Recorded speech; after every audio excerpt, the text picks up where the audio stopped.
siempre.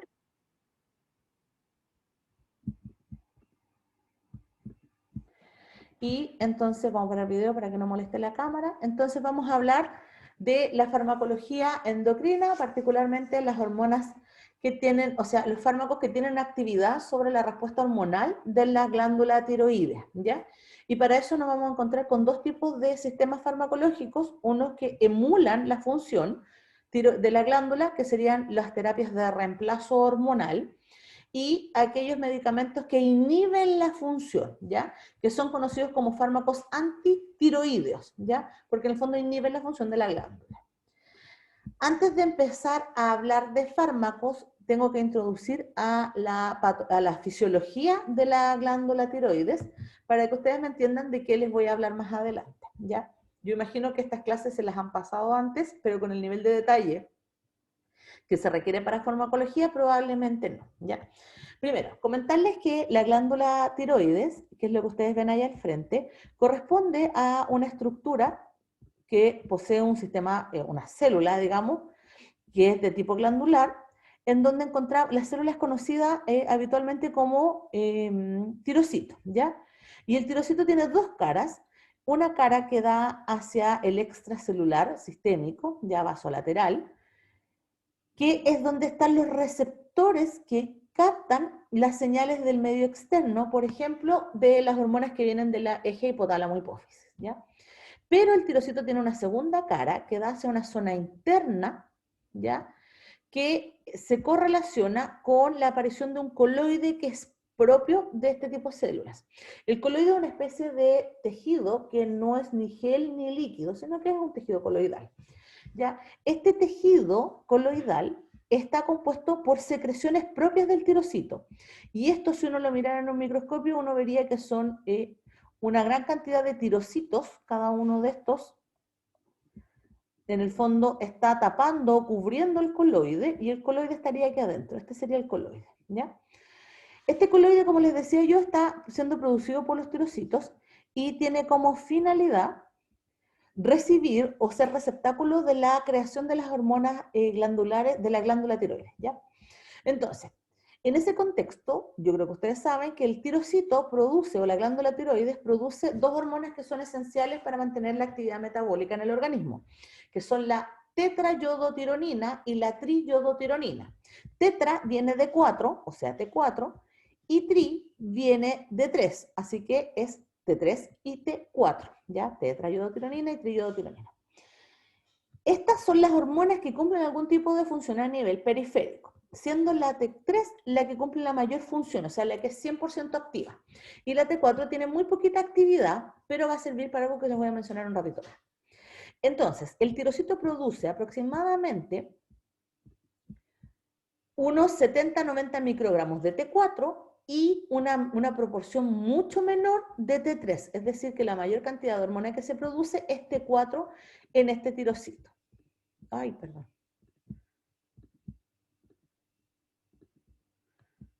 Ahí sí. ¿Ya?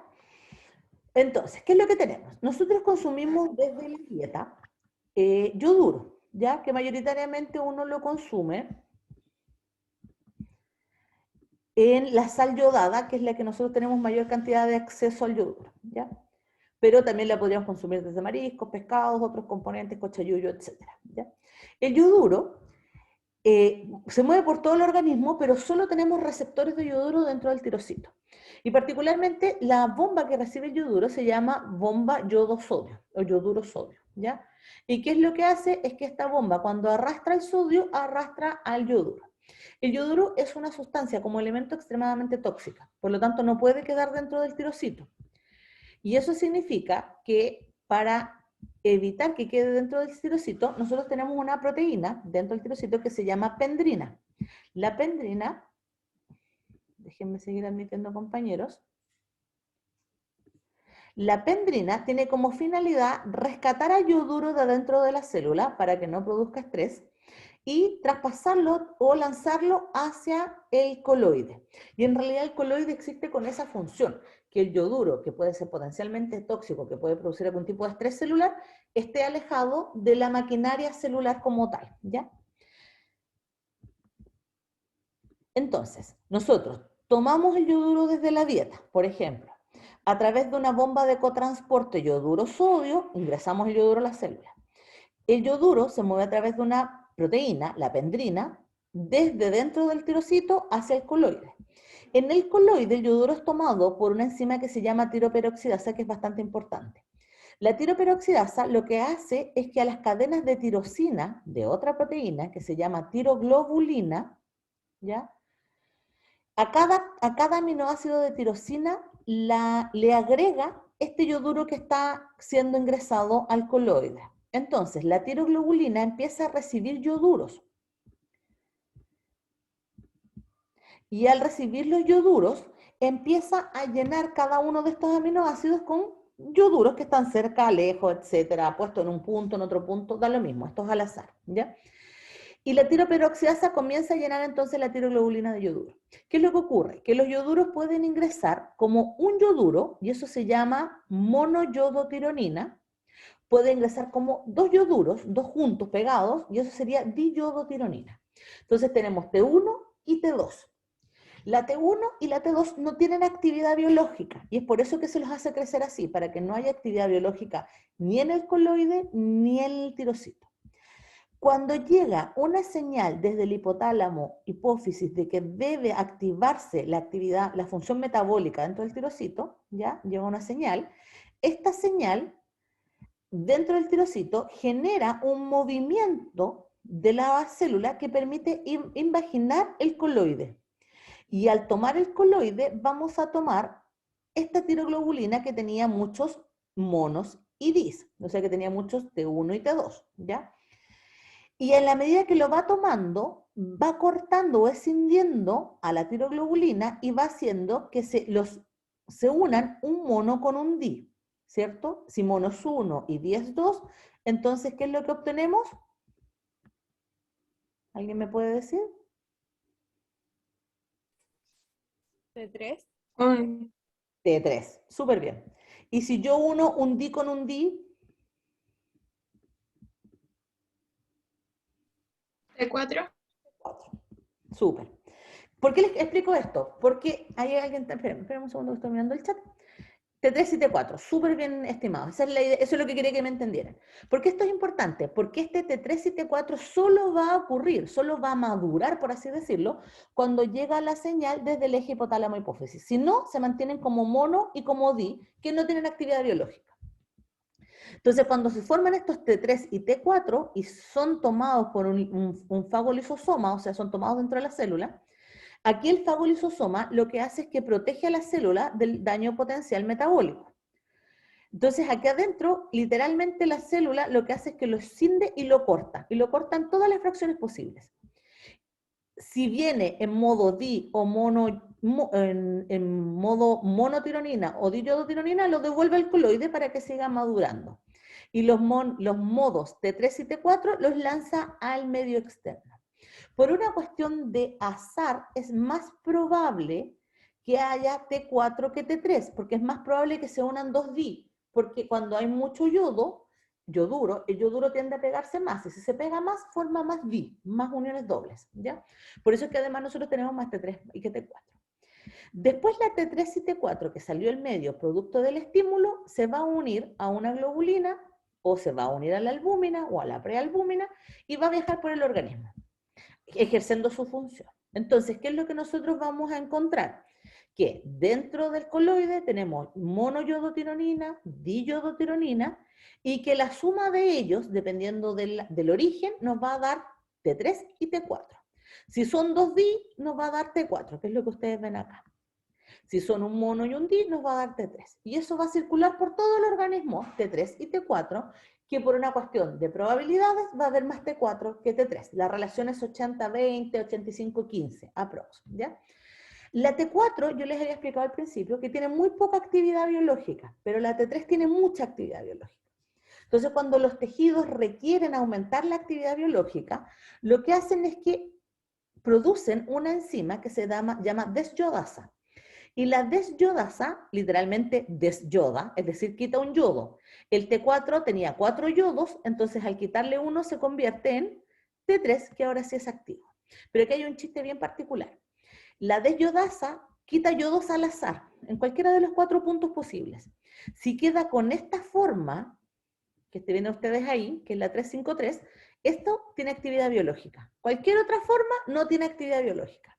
¿Por qué es importante esto? Porque piensen ustedes que hay 80% de T4. Si yo produjera todo el T4 de un viaje y fuera todo activo, yo produciría una actividad metabólica como una especie de bomba metabólica. Y nuestro cuerpo no tendría la posibilidad de aceptar esta bomba metabólica tan fuerte, tan potente, porque produce un desgaste de ATP que no estamos en condiciones. Entonces el sistema está pensado para que aproximadamente un 25% de las probabilidades sea a la producción de algo activo y el resto se pierde. Todas las otras T3 se llaman T3 reversas y son T3 que no tienen ninguna función biológica, ¿ya? Ahora, otra cosa súper interesante, nosotros tenemos 3 desyodasas en el organismo. Una de ellas, que es la desyodasa tipo 1, es la que hace esta pega de manera original, o sea, se encarga de que T4 se convierta en T3 a nivel periférico. Pero tenemos una desyodasa tipo 2 que su único trabajo es que disminuya la actividad. O sea, ella en el fondo, la desyodasa tipo 2 le gusta esta vía, la vía que es reversa, la vía que no tiene actividad biológica y se utiliza habitualmente para detener la actividad metabólica. Cuando la actividad metabólica está muy fuerte, entonces la desyodasa tipo 2 comienza a frenarla produciendo T3 inservible, ¿ya? Y después tenemos una desyodasa tipo 3 que se encuentra a nivel del sistema nervioso central, que sensa cuánto T3 y T4 hay y le avisa al hipotálamo de que hay mucho T3 o T4. Entonces, cuando hay mucho T3 o T4, el hipotálamo baja la producción hormonal para que disminuya la actividad metabólica. Una cosa súper interesante, los anticonceptivos, por ejemplo, tienen actividad sobre las desyodasas.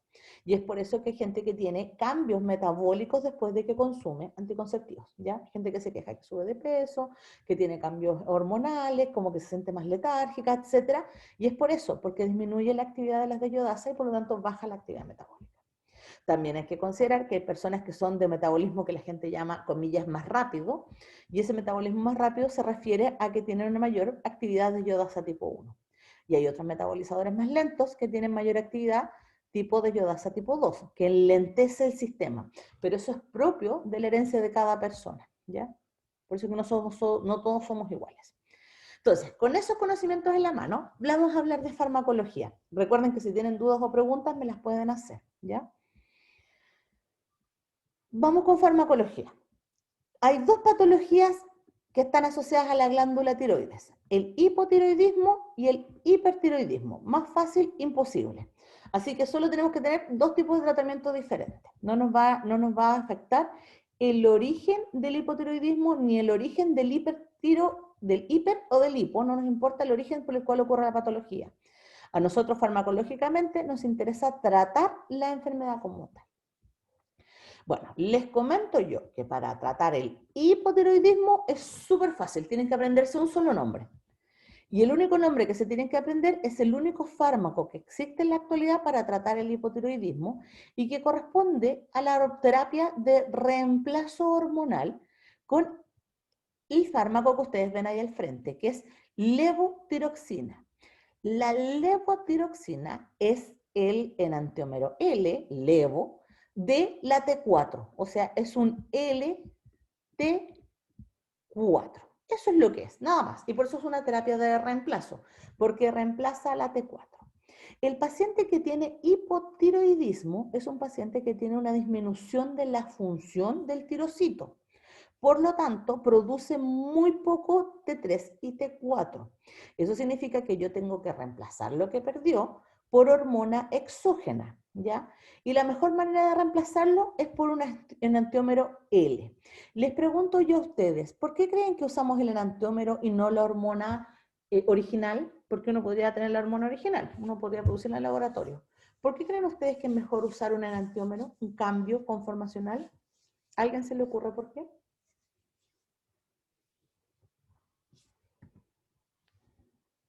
¿O es capricho de los QF, de los químicos farmacéuticos?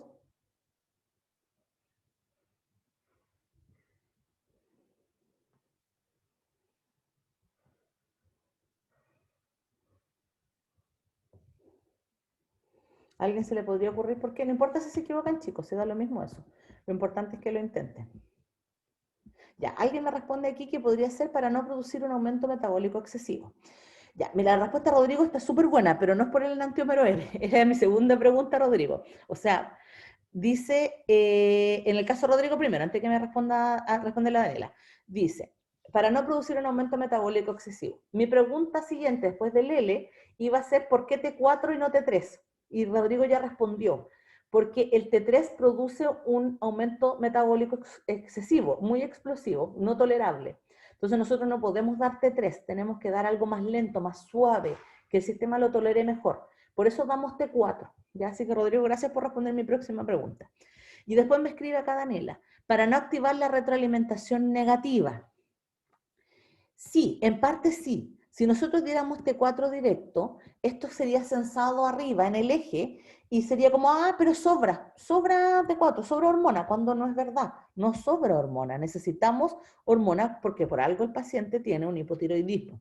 Entonces, en parte es por eso, para evitar que nuestro sistema, nuestro eje se vea debilitado por la administración del reemplazo.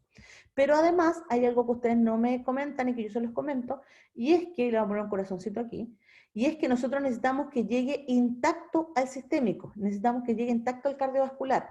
Y la droga tiene que pasar por el sistema esofágico, digestivo, intestinal, etc.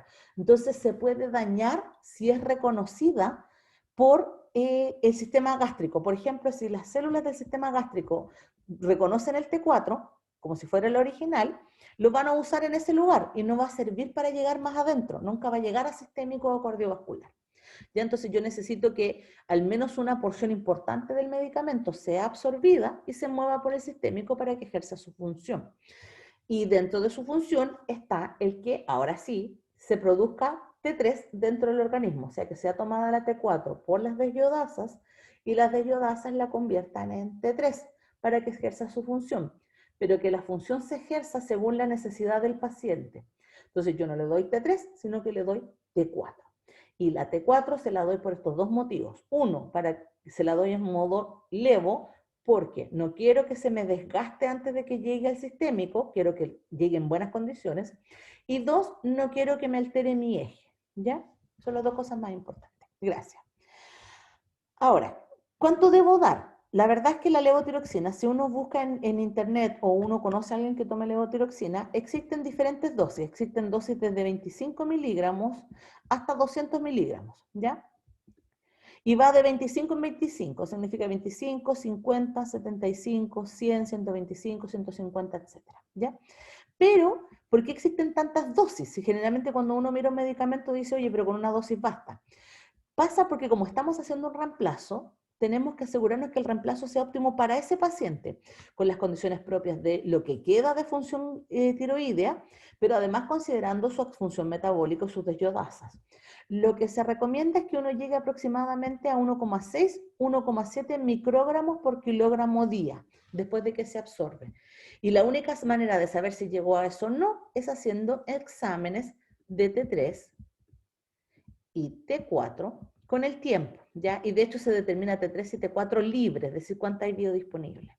Cada cierto tiempo hay que hacerle exámenes al paciente para saber si obtiene la dosis suficiente del medicamento que uno le da.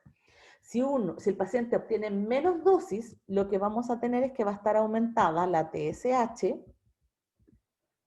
pero van a estar disminuidas estas hormonas que están aquí. Y eso es un indicador claro de que le estamos dando muy poco medicamento. Tenemos que aumentar el medicamento. Hasta que logramos que se regule la TSH, esté dentro de los rangos, y esté relativamente aumentada la T3 y la T4 sin producir hipertiroidismo, obvio, ¿ya? Entonces eso significa que uno tiene que censar al paciente y evaluarlo. Lo ideal, lo que recomienda la OMS es que el paciente se evalúa a los 15 días de iniciado el tratamiento. Aquí en Chile, como el sistema público siempre está colapsado, en realidad se recomienda de que se haga del mes y medio a los 2 meses, se haga un monitoreo de la TSH. ¿Ya? Pero si ustedes se pasan de los 2 meses en el monitoreo, nos vamos a encontrar con que el paciente puede estar terriblemente desbalanceado y estar con muchísimos problemas de salud. O sea, tampoco es que uno puede evaluarlo una vez al año. Lo ideal es que al menos las 2 o 3 primeras meses que toma el paciente este medicamento se haga un seguimiento muy cercano a su función. Y después lo ideal es que cada 6 meses o una vez al año se revise su terapia de reemplazo. ¿Ya? Una cosa súper importante es que la hormona TSH, y es por eso que esta se evalúa, actúa como factor de crecimiento en las células tiroideas. ¿Qué significa esto? Que si el paciente tenía alguna actividad tiroidea, el hecho de que aumente la TSH va a hacer que aumente la actividad, y si aumenta la actividad, va a generar que el paciente produzca su propia T3 y T4. ¿Ya? Y eso va a también servir para regular lo que ingiere. Por lo tanto, el paciente no toda su vida va a ingerir la misma dosis de medicamento, ¿ya? Sino que esto tiene que ser regulado según el paciente, según su condición actual, según su tasa metabólica. Entonces, considerando eso, tenemos que pensar otras cosas que son relevantes. Primero, que en el recién nacido nosotros nos podemos encontrar con infantes que tienen insuficiencia tiroidea, o sea, que no son capaces de producir la droga. O sea, perdón, la droga, la hormona. ¿Qué significa esto? Que el paciente, si no tiene la capacidad de formar esta hormona, va a tener una deficiencia importante en la actividad metabólica, ¿ya? Y si la actividad metabólica llega a cero, puede ocurrir la muerte por paro cardiorrespiratorio. Si la actividad metabólica es baja, pero aún así funciona, se va a producir muerte a nivel del sistema nervioso central y va a producir una patología que se llama cretinismo, ¿ya? Que es una deficiencia mental grave y que no tiene solución. Una vez que uno entra a la deficiencia mental, no hay cómo solucionarlo. Entonces, en Chile se hace un tamizaje de hipotiroidismo al recién nacido para saber si tiene una función tiroidea óptima. Si el recién nacido no tiene la función tiroidea óptima, hay que administrarle este T3 o T4 desde que el mismo momento que nacen para poder equilibrar el metabolismo. Si uno se fija, yo les había dicho que en el adulto se requería 1.6 a 1.7 microgramos día. Pero si uno va a la tabla de lo que se recomienda para el recién nacido, fíjense la cantidad de T3 y T4 que se recomienda de levotiroxina.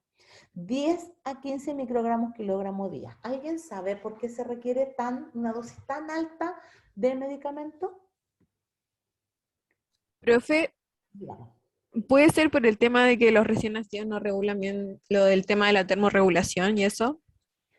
En parte sí, pero hay algo más relevante todavía que eso.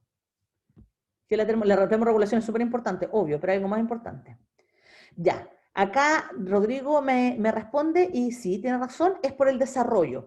Nosotros en el recién nacido, dentro de los primeros días post nacimiento, y en realidad entre los primeros 3 meses aprox, el recién nacido está con una tasa metabólica muy alta, tiene un desarrollo de todos sus órganos y todas sus funciones que tienen un metabolismo que está exacerbado porque va a ocurrir en muy poco tiempo su desarrollo terminal, final. Se está terminando de desarrollar el hígado, el riñón, el corazón, el sistema gástrico, etcétera. Todo eso se está desarrollando. Por lo tanto, necesita mucho ATP para funcionar, necesita mucha energía y mucha actividad metabólica. Y ese exceso, lo tiene que adquirir de alguna parte. Y como no produce su propia hormona, nosotros tenemos que reemplazársela en dosis mucho más altas, ¿ya? Además de eso, tenemos que, como mencioné aquí la alumna, termorregular al paciente, y además de todo lo anterior, tenemos que asegurarnos que se alimente bien. Y todo esto va a estar relacionado directamente con la capacidad de inhibir la actividad hipotiroidea. ¿Por qué les menciono lo del alimento? Porque si el paciente está hipo, o sea, nosotros no regulamos bien, el paciente no va a succionar la leche, y si no succiona la leche, no se va a alimentar y vamos a volver a caer en una crisis de desarrollo, ¿ya? Entonces, los pacientes más chiquititos requieren mucha más dosis de este medicamento. Otra cosa súper importante, si el paciente está cero hormona, o sea, está 000, los receptores periféricos no están funcionando, están apagados. Por lo tanto, yo no puedo darle de un viaje la hormona, porque si no se van a despertar, pero despertar de una manera brusca y abrupta, produciendo un estallido de ATP. Y el estallido de ATP produce un aumento de la motilidad contráctil y eso genera una fiebre descontrolada, que se llama tirotoxicosis, que es un aumento de la actividad metabólica hasta situaciones que son incompatibles con la vida. Por lo tanto, las primeras veces que uno le administra a cualquier persona, pero en particular a los niños, esta T3 o T4, esta T4 particularmente, uno debe administrarle la primera vez la dosis más baja posible, ¿ya? Al principio, mientras el organismo se acostumbra a que los receptores periféricos funcionen. Generalmente uno parte con la mitad de la dosis que uno presume que va a necesitar. Entonces, esto es súper importante también. A lo mejor en el recién nacido ustedes no lo van a ver tanto, porque eso se maneja en el hospital. Pero en los pacientes, las pacientes o pacientes adultos, parten con dosis muy bajas. Por ejemplo, en el consultorio van a partir con dosis de 25 miligramos. Y los pacientes no vuelven más, porque creen que con eso basta y sobra. Pero no es así. Ustedes partieron con 25 miligramos para evitar que se produciera un descalabro metabólico en el paciente. Ustedes saben que a las 6 o 8 semanas van a tener que probablemente subirla a 50 miligramos, o más incluso. Ahora, me pregunta aquí, ¿cómo se llama la fiebre descontrolada por hormona tiroidea? Se llama tirotoxicosis. Y la tirotoxicosis es mortal por si acaso, ¿ya? Entonces, uno no puede llegar a eso. Lo mismo pasa, por otro lado, con los pacientes que dejan las hormonas tiroideas, que dejan el medicamento, el T4, lo dejan ahí encima, y el niño pequeño lo ingiere estas cápsulas, estas pastillas, y le va a producir una tirotoxicosis por una hormona de reemplazo exagerada, que también es grave, ¿ya? Entonces hay que ser bien, en este caso la estrategia tiene que ser muy buena en la educación de que el paciente tiene que volver para su tratamiento, de que el paciente tiene que guardar estos medicamentos porque no son un juego y que en el fondo su metabolismo es el que estamos trabajando aquí, ¿ya? Ahora, también les comento que existe T3. Si uno quiere comprar T3, por ejemplo, ustedes ven ahí, hay una T3, T4, que es que se puede vender en casos bien puntuales donde yo necesito normalizar primero la T3 para que el paciente vaya de a poco echando a andar el sistema. Pero en general se usan poco porque son muy delicadas en el sentido de cómo el paciente va a responder de manera adecuada a estas hormonas de reemplazo. Y en general se dejan para los pacientes que después de que salieron de la urgencia por una crisis hipotiroidea, se les da para que se empiece a acostumbrar al sistema. El medicamento que más se da en la clínica es el que ustedes ven ahí adelante, Eutirox, ¿ya? Cuando el paciente dice el Eutirox, a mí yo tengo Eutirox, me dan Eutirox, están hablando abiertamente de que ellos toman levotiroxina. No es el único medicamento, pero son los más comunes. Aquí en Chile hay Eutirox, Novotiral y T4 Vago. Son todos caros, por si acaso. El Eutirox vale del orden de los 11.000 o 12.000 pesos el mes.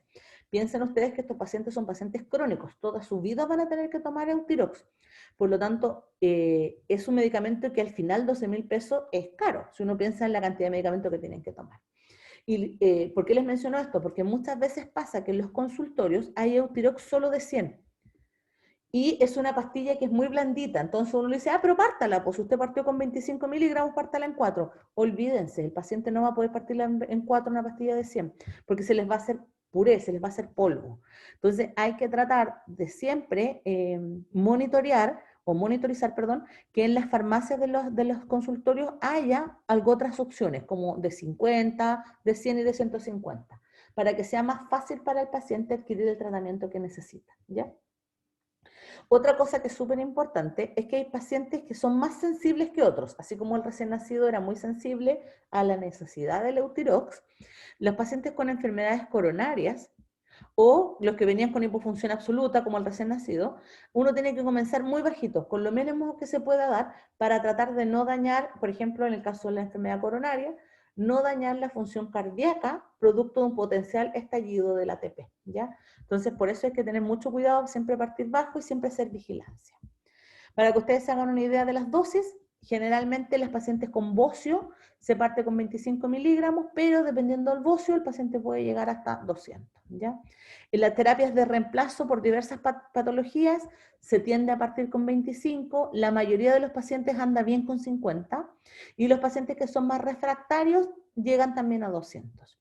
En los pacientes con cáncer de glándula tiroidea hay que llegar a dosis muy altas, ¿ya? Entonces ahí uno tiene que hacer un seguimiento muy óptimo del paciente para asegurar que tolere estas dosis muy altas. Donde no puedo, bajo ningún punto de vista, dar la levotiroxina o el Eutirox. Está absolutamente contraindicado en la tirotoxicosis. Acuérdense que la tirotoxicosis era la intoxicación por hormona tiroidea, así que no le voy a dar más pastillas, ¿cierto? En el infarto agudo del miocardio hasta que el paciente no esté estable. ¿Por qué? Porque la levotiroxina produce un aumento del estallido respiratorio y si no hay oxígeno, como en el infarto, el aumento del estallido va a producir necrosis del tejido, ¿ya? Y eso va a producir daño cardiovascular y probablemente va a terminar en muerte si el paciente está con infarto. Y en la insuficiencia suprarrenal, mientras no se corrija, producto de que, nuevamente, un paciente con insuficiencia suprarrenal significa que tiene una disfunción metabólica grave y por lo tanto no va a tolerar cambios metabólicos rápidos como lo que ocurre con la T3 y la T4. En el caso del embarazo, particularmente, no está contraindicado, de hecho se da en el embarazo, ya que las pacientes con hipotiroidismo son estériles. ¿Ya? De hecho, una de las causas más comunes de aborto temprano es el hipotiroidismo no controlado.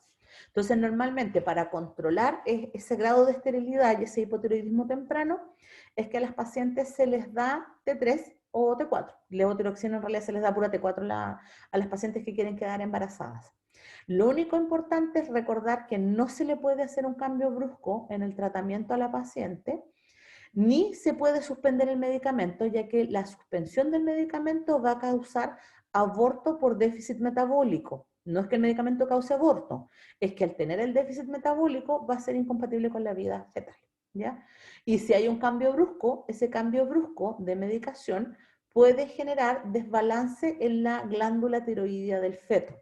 Por lo tanto, hay que ser muy cuidadoso en que el feto no reciba cambios muy bruscos a la baja o a la alza, ¿ya? Porque la idea es que el niño no nazca con trastornos tiroideos. Profe, Eso, consultas. ¿Hasta aquí consultas? profe, es que en la diapo anterior mencionó que en una enfermedad coronaria empezar con dosis baja, pero aquí dice que está contraindicado en un infarto, entonces como que no entendí bien esa parte. Ya, súper. Sí.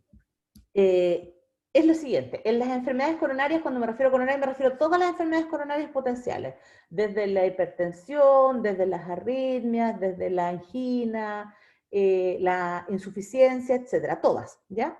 En todas las enfermedades coronarias tengo que partir bajito para evitar que se produzca un desbalance. Pero si el paciente te hizo un infarto y está en pleno infarto, solamente en ese caso yo no puedo dar levotiroxina. ¿Ya? ¿Qué significa esto? Que si tu paciente tiene enfermedad coronaria, le doy dosis bajitas para que tolere. Pero si tu paciente, estando con las dosis bajitas, por ejemplo, te hace un infarto, tú tienes que inmediatamente suspender la levotiroxina. Porque si no vas a producir daño al corazón. ¿Ya? Pero solo en el caso del infarto donde está contraindicado. En las otras patologías cardíacas no está contraindicado. Solo que debo partir con dosis bajas mientras el paciente se controla. Y de hecho, en el infarto, después de que tú controlas al paciente del infarto y se le da como el alta cardíaca, puede volver a tomar levotiroxina, pero en muy bajas dosis. Siempre en bajas dosis. ¿Se entendió lo del cardiovascular? Sí, profe, gracias. Ya. Ahora, en el embarazo, que me preguntan aquí, no es que a la embarazada yo le dé bajas dosis o altas dosis, es que la embarazada, si tiene hipotiroidismo, no está embarazada, porque va a producirse un aborto. Entonces, si la mujer quiere quedar embarazada y tiene hipotiroidismo, se le debe primero regular la dosis antes del embarazo, ya para que no se produzca el aborto. Y la mujer va a tener la dosis que requiera para su situación personal. Puede ser una dosis baja, una dosis alta, una dosis intermedia. Nosotros no sabemos cuál. Lo importante es que una vez que le dé la dosis a la embarazada, o sea, a la mujer, y la mujer quede embarazada, no puedo cambiarle la dosis. No puedo hacer cambios en el fondo. No puedo decirle, oye, ¿sabes qué? Porque estás embarazada te voy a bajar la dosis. Porque si yo le bajo la dosis, puedo producir un aborto. O porque está embarazada, tú vas a necesitar más tiroxina, así que te voy a dar más dosis. No, tampoco se puede hacer, porque si le doy más dosis, puedo producirle daño al feto, porque al tener mucha tiroxina, la glándula del feto puede dejar de funcionar. No sé si se entiende, si no lo explico de otra manera. En el fondo, en el embarazo, lo importante es que si la paciente está con la patología, va a haber un aborto. Por lo tanto, la paciente se trata antes del embarazo para evitar el aborto. Y cuando está en tratamiento tenemos que evitar cambiarle la dosis que ella tiene. Se tiene que mantener con la misma dosis durante todo el embarazo para evitar el daño fetal o para evitar inducir un aborto. Eso. No sé si lo repetí de nuevo igual. Ya chicos, ¿alguna otra consulta respecto al hipotiroidismo? Era solo un medicamento, no era tan difícil.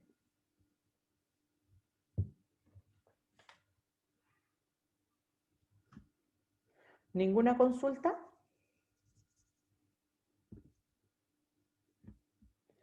Me voy ahora entonces con el hipertiroidismo, ¿ya? Aquí se nos complica un poquito la historia, así que vamos a ir un poquito más lento. Primero, cuando mi paciente tiene hipertiroidismo, la patología hipertiroidea es una patología que produce mucho desgaste metabólico en el paciente y que en situaciones extremas produce urgencias por crisis tirotóxica o por la tirotoxicosis que pueden costarle la muerte al paciente, ¿ya? Por lo tanto, el hipertiroidismo tiene que ser tratado, ¿ya? Los tratamientos que existen para el hipertiroidismo son el uso de fármacos antitiroideos, el uso de yodo radioactivo y la cirugía de ablación. Son las tres opciones, ¿ya? Con los fármacos lo que yo pretendo es inhibir la función de la glándula. Con el yodo, lo que yo pretendo es que mediante radiación haya muerte de la glándula, muerte celular del tirocito, ¿ya? Y con la cirugía de ablación, lo que yo pretendo es extirpar las zonas donde se está produciendo el daño hipertiroideo. Sebastián, pregúnteme. Que ahora me acordé era algo antes que continuara. eh, Mencionó la dosis recomendada en bocio eutiroideo. ¿Eso es lo que se les da después de haber eh, tratado el hipertiroidismo y dejarlo hipotiroideo? Y ahí esas son las dosis que se les da de Eutirox. Muy bien, efectivamente eso es correcto. Ya, profe, gracias. Ok. Ya, entonces, volvamos al hipertiroidismo. Entonces, pensando que tenemos la opción del fármaco, el yodo y la cirugía. Esas son las tres cosas que hay, ¿ya? La pregunta es, ¿cuándo qué? La verdad es que no hay una respuesta exacta, pero hay una especie de triada que en general se estila hacer. Lo primero es que como los fármacos son lo menos extremo, por así decirlo, siempre se trata de partir con el fármaco antitiroideo. ¿Ya? Entonces, ¿qué es lo que se hace? Primero se trata con farmacología para normalizar la actividad tiroidea, es decir, producir un eutiroidismo, pero farmacológico, o sea, que el fármaco produzca el eutiroidismo. Generalmente, cuando se produce el eutiroidismo, yo ahora controlo al paciente mediante el dosaje, el análisis de TSH y T4 libre. Con eso me basta y me sobra. Y si ustedes se fijan, aquí se hace menos seguido, se hace cada 3, 6 o 12 meses. Porque en general la mayoría de los pacientes llegan a ser eutiroideos y llegan a estar bastante bien regulados. En la mayoría de los pacientes, uno consigue que con el fármaco el paciente remita el hipertiroidismo aproximadamente a los 2 años. Eso significa que si yo tengo un paciente que lo estoy tratando con los fármacos que voy a hablar a continuación y el paciente remite a los 2 años, el paciente puede dejar de tomar esta medicación y hacer su vida normal. Una vez al año, eso sí, tiene que volver a revisar los niveles de TSH para saber si no han habido cambios, ¿ya? Porque pueden reincidir. El punto está en que no todos los pacientes responden bien al tratamiento farmacológico. Y ahí es donde se debe tomar la decisión con el paciente, que es una situación que debe ser consciente y optativa en el uso de yodo radioactivo o la cirugía de ablación, ¿ya? Después les explico cuál es la diferencia entre una y otra para el paciente. Vamos con la farmacología, porque esto es una clase de farmacología. Entonces, ¿qué fármacos tenemos para tratar el hipertiroidismo? Se llaman fármacos antitiroideos, acuérdense. Tenemos 4 subgrupos de fármacos potenciales. Aquí, como les digo, la historia se agranda un poco más. Primero, tenemos todos los fármacos o drogas que disminuyen la síntesis, y por eso es que me di el trabajo de explicarles cómo se sintetizaba. Son fármacos que en el fondo afectan algunas de las estructuras del tirocito o del coloide, impidiendo que se produzca T3 o T4, ¿ya? Estos fármacos, dentro de ellos tenemos, por ejemplo, el perclorato, que no se utiliza mucho en Chile, pero lo tenemos. Y también tenemos fármacos que además de inhibir la función sintética del tirocito, también pueden inhibir, o sea, se suma, además pueden inhibir a la peroxidasa periférica, a la peroxidasa tipo 1. ¿ya? Y si yo inhibo a la peroxidasa tipo 1, el paciente va a tener mucho T4, pero va a producir poco T3, y por lo tanto voy a disminuir la función metabólica, ¿ya? Para eso se usa. Después tenemos un segundo grupo, que son un grupo de drogas que disminuyen la liberación de la T3 y la T4. Es decir, el tirosito produce T3 y T4 en el coloide, pero este es incapaz de salir al medio sanguíneo, o sea, la circulación, y por lo tanto no ejerce su función metabólica, ¿ya? Y dentro de ellos encontramos mayoritariamente a los ioduros, que son los más importantes en clínica. Después tenemos fármacos que inhiben a las deshidratasas periféricas, ¿ya? Al inhibir la deshidrataza periférica, yo impido la producción de T3 de nuevo, como lo hacían las tiureas, solo que las tiureas la producen en todas partes, ¿ya? Y dentro de ellos el más común es el propiltiuracilo, que lo vamos a ver en un segundo, y el propanolol, que no sé si ustedes lo han visto, no sé si han pasado por cardiovascular o no, pero si no, van a tener que pasar en algún momento por cardiovascular, ¿ya? Ah, ya, súper, si habían pasado por cardiovascular. Okay. Entonces, considerando eso, vamos a lo siguiente. Uy, que está más claro acá. Tenemos las tioamidas, que era el PTU o propiltiuracilo. PTU. Es el más utilizado, es la droga antitiroidea más común.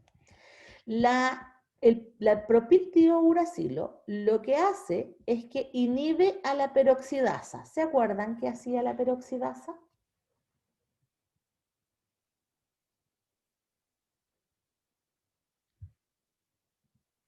Lo dije en la mañana. En la mañana, lo dije hace una hora atrás. ¿Qué hacía la peroxidasa? Tomaba el yoduro y ¿qué convertía? ¿Qué generaba? Me voy a devolver, miren el mono, miren el mono. ¿Dónde estaba la peroxidasa?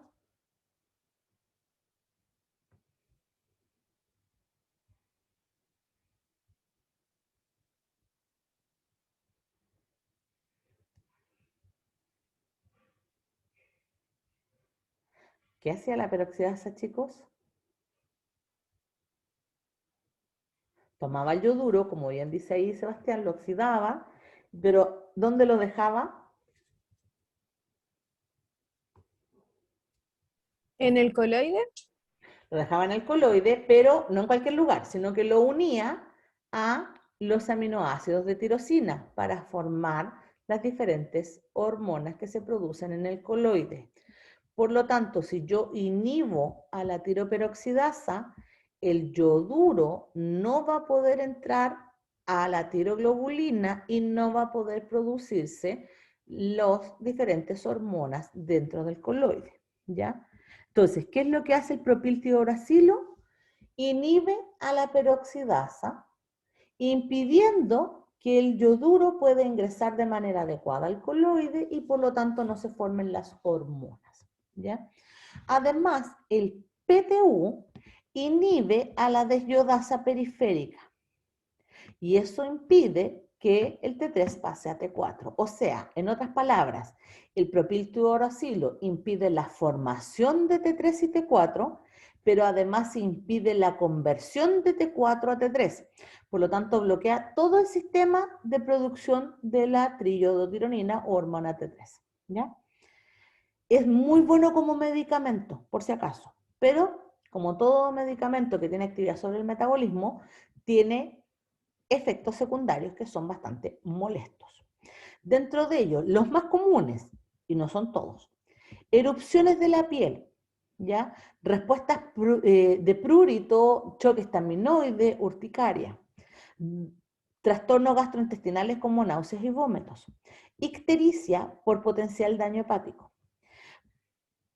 trastornos relacionados con la linfa y con diferentes tipos de sistemas mucosos, ¿ya?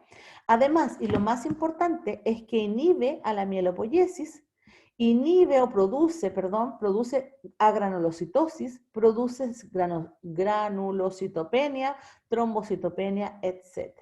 O sea, en el fondo, como medicamento es bastante devastador para el paciente porque en el fondo va a transformar su actividad metabólica, la va a disminuir, pero el costo de disminuir también la actividad mieloide de producir trastorno gastrointestinal severo y trastorno dérmico severo, ¿ya? Por lo tanto, no es un medicamento que sea bien tolerado de buenas a primeras, pero que es útil, es útil. En reemplazo del PTU, tenemos un segundo medicamento que ejerce una función más o menos parecida, que es el metimazol. El metimazol también inhibe la peroxidasa, también impide la formación de T3 y T4, pero no tiene actividad periférica, es decir, que no tiene actividad sobre las desiodasas y por lo tanto no altera la producción de T3 a nivel periférico, solo actúa a nivel central. Pero se dice que es 10 veces más potente que el PTU a nivel de la inhibición, solo a nivel del tirocito, ¿ya? Y si uno compara los efectos adversos del PTU versus el metimazol, vamos a encontrar que los del metimazol más comunes son dolores osteomusculares, artralgias y potencial hepatotoxicidad. En ambos se pueden producir trastornos mieloides, pero los trastornos mieloides son más comunes en el PTU. Por lo tanto, el metimazol suele ser más seguro para los pacientes, ¿ya? Una cosa importante, no confundir el metimazol, que es de lo que estoy hablando ahora, con el metamizol. ¿Han escuchado alguna vez hablar del metamizol?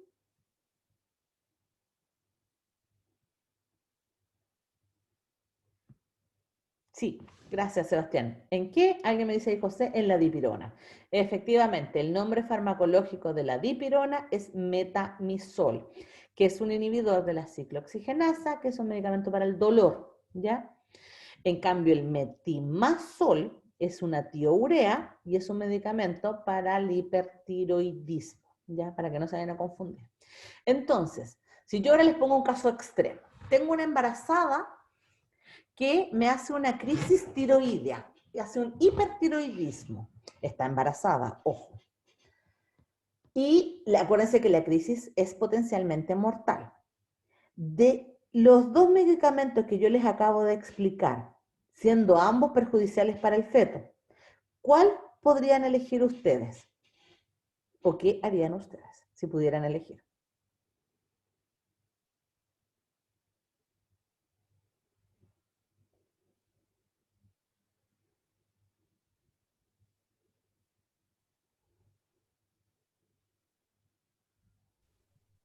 Yo elegiría el PTU porque si está en una crisis, el metimazol sería solamente central y el PTU sería a nivel general. Entonces podría controlar la crisis más rápido a pesar de que tenga efectos secundarios que sean más graves.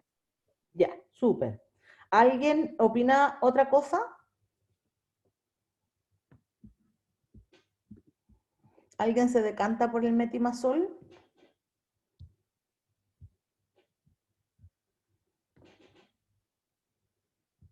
¿Nadie? Ok. Ya, yo les comento.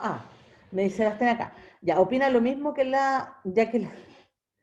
No, pero yo no estoy hablando del matamazol, Sebastián. Yo estoy hablando entre el metimazol y el propiltiuracilo. Aunque igual hay que regular la fiebre por si acaso, pero no con metamizol. ¿Ya? Esto es súper importante, no se vayan a confundir con los nombres, lo vuelvo a repetir porque esto puede pasar. Ya. Ahora, en el caso de la embarazada, lo que dijo su compañera está correcto, pero tampoco es el 100%. Cuando la paciente está embarazada y el feto tiene riesgo de muerte por la crisis, uno tiene que optar por lo que tiene más cerca y por en el fondo por dar el medicamento que más rápido solucione el problema. Bajo esa mirada, la compañera tiene razón porque el PTU lo soluciona más rápido. Pero ahora, y después inducimos parto. Pero ahora, si tenemos un feto que está más chiquitito, que no puedo inducir el parto, que no puedo sacarlo y por lo tanto el riesgo de intoxicación es más grande, tengo que tratar de ver si puedo normalizar de una manera más suave a la paciente primero para ver si logro ser sobrevivencia del pequeño. Y para eso mejor voy a dar el metimazol en una primera instancia para tratar de resguardar los efectos adversos porque, si ustedes se fijan, en el del PTU, uno de los efectos más importantes adversos era que producía trastorno mieloide. Y un feto con un trastorno mieloide no lo va a tolerar. Por lo tanto, en un chiquitito que yo no puedo inducir rápido parto o que se me complica la inducción del parto, es mejor tratar con el metimazol. Pero aquí no hay reglas, aquí es solo la decisión adecuada en el momento adecuado, ¿ya? Porque en realidad no sabemos cuál va a ser el resultado. Lo que sí sabemos es que si no tratamos, va a morir madre y niño, ¿ya? Por lo tanto, hay que tratar. Entonces, sigo con la clase. Teníamos el PTU y el metimazol como alternativas para tratar la actividad hipermetabólica del tirocito. Pero no es lo único que tenemos. Acá ustedes tienen el eje del metimazol. El metimazol, entonces, es una droga antitiroidea, ¿ya? Que actúa sobre la formación de las hormonas tiroideas, no tiene actividad periférica, ¿cierto? Pero sí inhibe la producción de T3 y T4, porque inhibe la producción de los T1 y T2, de los mono y los di-iodotironina, ¿ya? Y por lo tanto impide que se unan estos residuos para la formación de T3 y T4. Eso genera entonces que el metimazol disminuya la producción de T3 y T4 con el tiempo. Así que si yo voy a tener un paciente crónico que se va a demorar mucho tiempo en regular, yo voy a preferir usar el metimazol porque tiene pocos efectos adversos y porque el paciente va a tolerar bastante bien el uso de estos medicamentos por más de 1 año, 2 años, ¿ya? El punto está que el paciente por mientras, como yo no regulé a nivel periférico, el paciente por mientras va a tener una alta actividad T3, o sea, una alta actividad metabólica.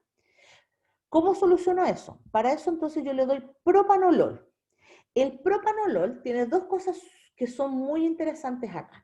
Uno es que pertenece a la familia de los beta bloqueantes y por lo tanto disminuye la actividad adrenérgica total del organismo. Pero además, el propanolol disminuye las desiodasas. Por lo tanto, como el metimazol no tenía actividad desiodasa, el propanolol le aporta esta actividad. ¿Ya? Me preguntan acá, a nivel periférico, ¿se refiere con las unidades de T3 y T4 ya listas para secretar? A nivel periférico me refiero cuando T3 se convierte en T4, pero también cuando estoy hablando de lo que sale del tirocito, o sea, cuando ya está maduro. Así que en el fondo tu respuesta sería que sí, cuando ya está madura y ya está lista para la secreción, T3 y T4. Y eso lo inhibe el metimazol también. ¿Ya?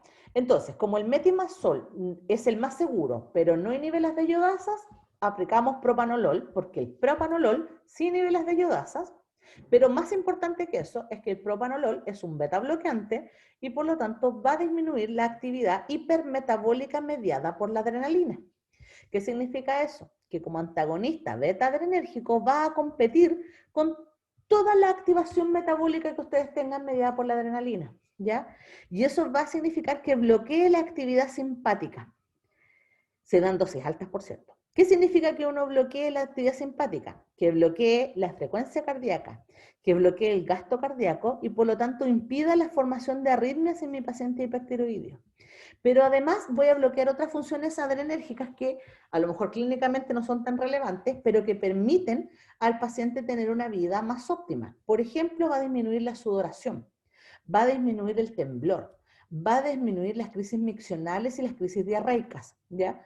Por lo tanto, el paciente va a poder controlar mejor su función gastrointestinal, su esfínter anal, y también va a poder controlar mejor su nivel de hidratación, ¿ya? En el fondo, el propanolol sirve como un medicamento que acompaña al tratamiento antitiroideo. Es un medicamento que permite que el paciente tenga una vida normal, ambulatoria, mientras se resuelve la patología. Recuerden que la mayoría de los pacientes resuelve la patología aproximadamente a los 2 años, ¿ya? El punto está, y aquí llego a esta parte, en que algunos pacientes no resuelven de manera adecuada, o algunos pacientes, mientras se está tratando de resolver la patología, terminan en la crisis tirotóxica, la que yo les decía que era mortal. Por lo tanto, cuando llega un paciente con una temperatura sobre 41, 42 grados, inmediatamente hay que sospechar de algún trastorno tirotóxico, ¿ya? Me detengo un segundo. Profesora, ¿a un paciente crónico se le damos medicamentos? Sí, Valentina, efectivamente, le damos metimazol y le damos propanolol, ¿ya? Ahora, ojo, que si el paciente está muy grave al principio, llega muy descompensado, se parte con propiltiuracilo primero, se compensa con propiltiuracilo y después, y propanolol, siempre propanolol, y después se puede cambiar de PTU a metimazol, pero después de que esté controlado, ¿ya? Eso en el paciente crónico. Ahora vamos a la urgencia. Llega el paciente a la urgencia con crisis, llega a una temperatura de 41 montado, el paciente está rojo, está caliente, su piel está muy notoriamente está con una crisis metabólica. ¿Por qué les menciono lo de caliente? Porque acuérdense que la hormona tiroidea aumenta los niveles de ATP y la ATP produce termorregulación positiva, ¿ya? Además el paciente está deshidratado abiertamente, o sea, en el fondo está perdiendo todo el líquido por la vía de la sudoración y por la vía de la micción. Entonces, este paciente va a llegar con un trastorno cardiovascular grave producto de la crisis tirotóxica, ¿ya? La pregunta es, ¿qué hacemos con esto? Porque es una emergencia. Como es una emergencia, tenemos que tomar estos tres ejes. Primero, detener la síntesis, que el paciente no siga produciendo más T3 y T4, porque si no le va a costar la vida. Después, detener la conversión periférica, impedir que la T3 y la T4 que estén dando vuelta sigan produciendo actividad, o por lo menos que produzcan menos actividad. Y controlar la respuesta sistémica, particularmente la respuesta cardiovascular, porque no queremos que se produzca una descompensación cardiovascular. Y aquí falta otro eje, que no es esencial, pero en general se considera que es bastante relevante para un éxito en la urgencia, y es que tenemos que tratar la fiebre. Y ojalá después de eso, además tratemos el desgaste metabólico que sufrió el paciente. Ya, pero eso lo veo un segundo más. Entonces, para tratar estos cuatro ejes, primero, para detener la síntesis, tenemos metimazol y PTU. Ambas drogas, lo ideal es tratar de administrarlas por la vía oral. Si el paciente no está en condiciones de deglutir, el PTU se puede administrar nasogástrico, ¿ya? Entonces, aquí la decisión de cuál usar depende netamente de la condición de si el paciente puede o no puede ingerir el medicamento, ¿ya? El metimazol y el PTU van a solucionar el primer problema, que es detener la síntesis. Pero van a detener un poco la conversión en el caso del PTU, pero no al 100%. Después de eso, yo tengo que pensar que lo que ya se sintetizó no se elimine, no salga del tirocito, porque si sale, va a producir que siga aumentando los T3 y T4. Para eso, entonces, en urgencia se utiliza una solución de Lugol. ¿Alguien sabe lo que es el Lugol? ¿Lo han escuchado alguna vez? En mi tierna infancia se utilizaba muchísimo el Lugol. ¿Alguien lo había escuchado? Ahí tengo a alguien escrito ahí. ¿Qué escribió ahí? Voy a mirar qué escribieron aquí y ya, me dice, ya, Rodrigo me dice que no, está bien, no importa que no lo conozcan. Alguien lo escuchó en un laboratorio y un alumno me dijo que sí lo conocía. La persona que lo conocía, ¿sabe para qué sirve?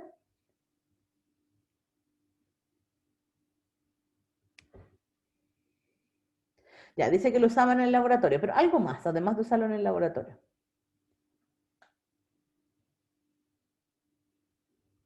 O sea, en el laboratorio se te usaba para teñir, efectivamente. El laboratorio se utiliza para teñir y por lo tanto se utiliza como medio de contraste, ¿ya? En los hospitales se utiliza para medio de contraste como reactivo, ¿ya?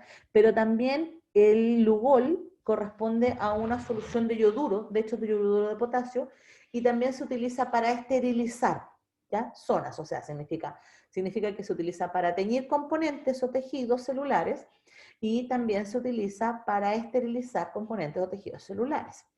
Por lo tanto, es muy común en urgencias. Ya es un medicamento, o sea, no es un medicamento, es una solución que se utiliza como medio para tensión y es una solución que se utiliza para limpiar tejido, ¿ya? Entonces ustedes van a encontrar con que el Lugol es súper común y no se utiliza para beberlo oral, ¿ya? Excepto cuando tenemos un paciente con tirotoxicosis. En ese caso, el Lugol, en lugar de ser utilizado externo, se le va a administrar al paciente 5 a 10 gotitas de solución de Lugol. El Lugol, como es yoduro de potasio, lo que va a hacer es que, como buen yoduro que es, va a llegar al tirocito y se va a pegar al cotransportador de sodio y yoduro, ¿ya? Pero hasta ahí no más va a quedar, porque va a inhibir la función del tirocito por el exceso de yoduro. Y eso va a hacer que el tirocito no pueda producir más T3 y más T4 y no pueda eliminar más T3 y más T4. En el fondo lo va a detener, va a impedir que ejerza su función el tirosito, producto del Lugol. Ojo que no hay que administrar mucho, primero porque es una solución irritante y segundo porque al final igual tiene yoduro y eso significa que le estamos aportando más yoduro de manera externa, ¿ya? Pero la idea en el fondo es como, abro comillas, emborrachar al tirosito con el Lugol, ¿ya? Entonces le vamos a dar Lugol al paciente para inhibir la función del tirosito total, además del metimazol y el PTU, ¿ya? Además, a nuestro paciente le vamos a dar el propanolol. Acuérdense que el propanolol siempre, always. De hecho, el paciente llega a urgencia y le van a poner la vía del propanolol primero, antes que todo lo anterior, ¿ya? ¿Por qué? Porque el propanolol lo que va a hacer es proteger el sistema cardiovascular, ¿ya? Hay una cosa importante, el propanolol está contraindicado en el embarazo, así que ahí llega la duda de nuevo, chuta, ¿y qué le doy? Hay que buscar otras alternativas. En el embarazo no está permitido el uso del propanolol y no se justifica ni siquiera en la crisis tirotóxica, ¿ya? Porque es teratogénico. Entonces, para los pacientes que no pueden usar propanolol porque no lo toleran o porque está o por el embarazo o por otros motivos como alergias, lo que se puede hacer es dar otro tipo de fármacos que bloquean las desyodasas, ¿ya? Y dentro de los fármacos que bloquean las desyodasas tenemos a la hidrocortisona, que es un corticosteroide, que ese sí se lo podemos dar a la embarazada, y tenemos el contraste colecistográfico, que es el ácido yopanoico, ya que es un derivado del yoduro, y por lo tanto inhibe las desyodasas. Entonces, lo que yo puedo hacer en un paciente que no tolera propanolol, le doy hidrocortisona. Ahora, el punto es, ¿y qué pasa si a mi paciente no le puedo dar corticoides? Entonces voy corriendo a la zona de imagenología y les pido que me den medio de contraste rico en yoduros para inhibir la desyodasa periférica, ¿ya? Entonces, ¿qué es lo que hago? Primero, detengo la síntesis mediante el metimazol o el PTU. Detengo la conversión mediante el propanolol o la hidrocortisona. Apoyo todo esto con una dosis única de Lugol para que el sistema no siga produciendo más. A nivel sistémico, trato de trabajar con el propanolol. Si la paciente está embarazada y no puede usar propanolol, hay que buscar fármacos que permitan controlar la actividad cardiovascular sin usar el propanolol. Un ejemplo de eso tenemos la alfa-metildopa, que no sé si la vieron ustedes. Si no, yo se las comento. La alfa-metildopa sirve para controlar la función adrenérgica en la paciente embarazada y en el peor de los casos también podemos dar captopril, ¿ya? Pero evitarlo, eso sí. Y después me queda la fiebre. ¿Con qué trato la fiebre? Recuerden que el paciente está con 41, con 42. ¿Cómo tratarían la fiebre ustedes?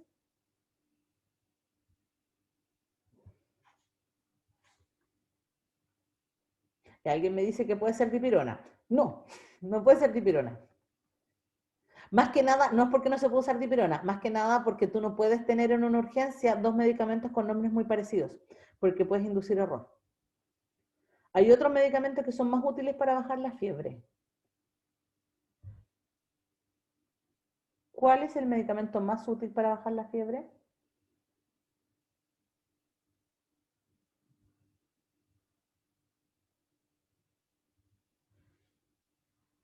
Paracetamol. Sí, ya, sí, efectivamente, van a utilizar el paracetamol, aunque ustedes no lo crean.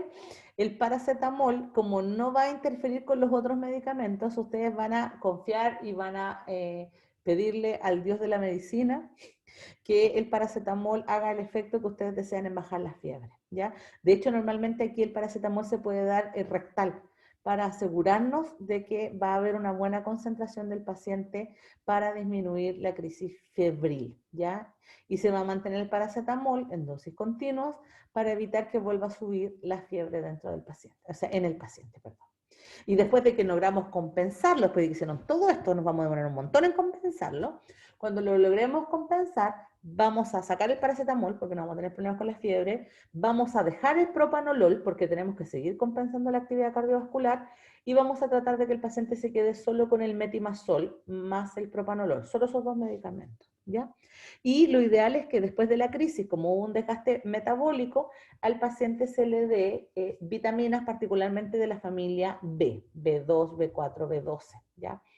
¿Por qué? Porque necesitamos restablecer el desgaste que ocurre a nivel del hígado y de otros sistemas. Y para eso entonces hay que tratar de dar vitaminas, hay que hipervitaminizar, ¿ya? Eso pensando en la medicación. Pero yo les comentaba que existían otras opciones. Podíamos tener la cirugía de ablación y podíamos tener el yodo radioactivo. Entonces, ¿cómo decidimos esto? Que hay que decidirlo con el paciente. Dentro de las crisis tirotóxicas y de los trastornos hipertiroideos, yo voy a tener lo más común va a ser las hiperplasias, ¿ya? Por orígenes diferentes, pero van a ser hiperplasias. Si el paciente es joven y le doy fármacos, voy a esperar la remisión, que es lo que más comúnmente va a ocurrir, ¿ya?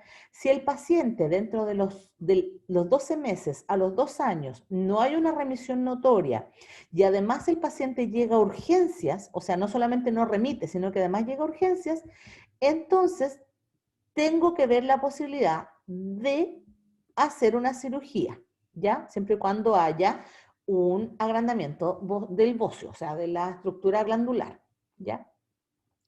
Pero en general vamos a darle un año más de, si la recaída no fue tan grave, o sea, no llegó a urgencias, se le va a dar un año más de antitiroideos, ¿ya? También hay que considerar que una opción para el joven es la terapia de yodo radioactivo.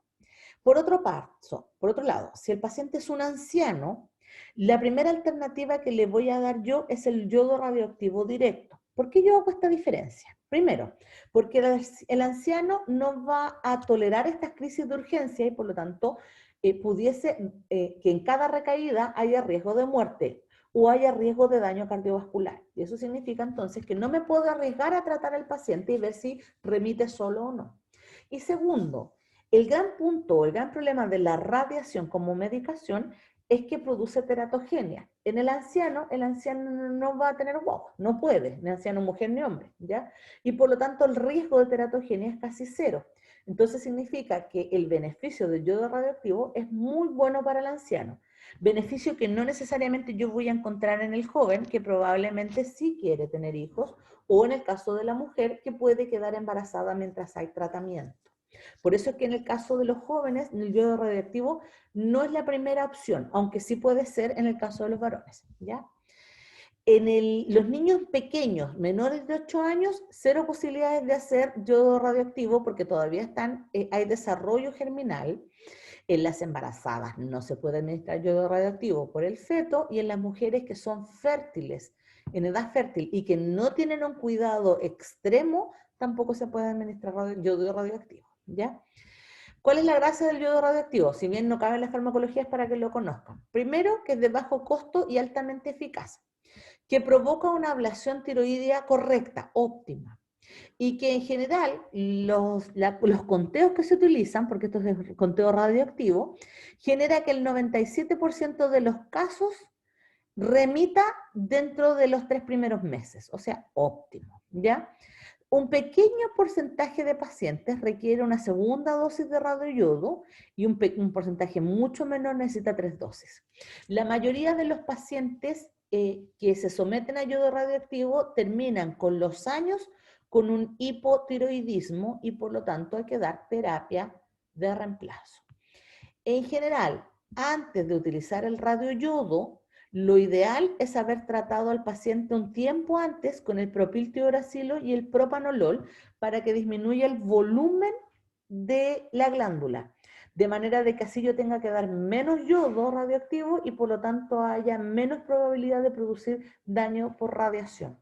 Entonces, en general, lo que se recomienda, primero, que el paciente esté en condiciones fisiológicas de recibir la radiación. O sea, que sea hombre, adulto o anciano, hombre, mujer. En el caso de las mujeres, después de la menopausia tampoco hay problema, ¿ya? Además de eso, que el paciente haya tomado un tiempo del propiltiuracilo y el propanolol para asegurarnos que crezca el volumen, o sea, que disminuya el volumen de la glándula y así yo pueda administrar menos radioyodo. Después de eso, aproximadamente a los 3 meses, el paciente está impecable, ¿ya? Si el paciente no llegase a responder bien a este tratamiento, o bien el paciente fuese joven, o hay riesgo de embarazo en el caso de la mujer, es preferible la ablación, es decir, el retiro de la glándula para poder evitar daño orgánico, ¿ya? y en ese caso el paciente queda hipotiroideo, la ablación sí o sí quedan hipotiroideos, y el paciente tiene que ser, o la paciente tiene que ser sometida a terapia de reemplazo antes de poder generar un embarazo.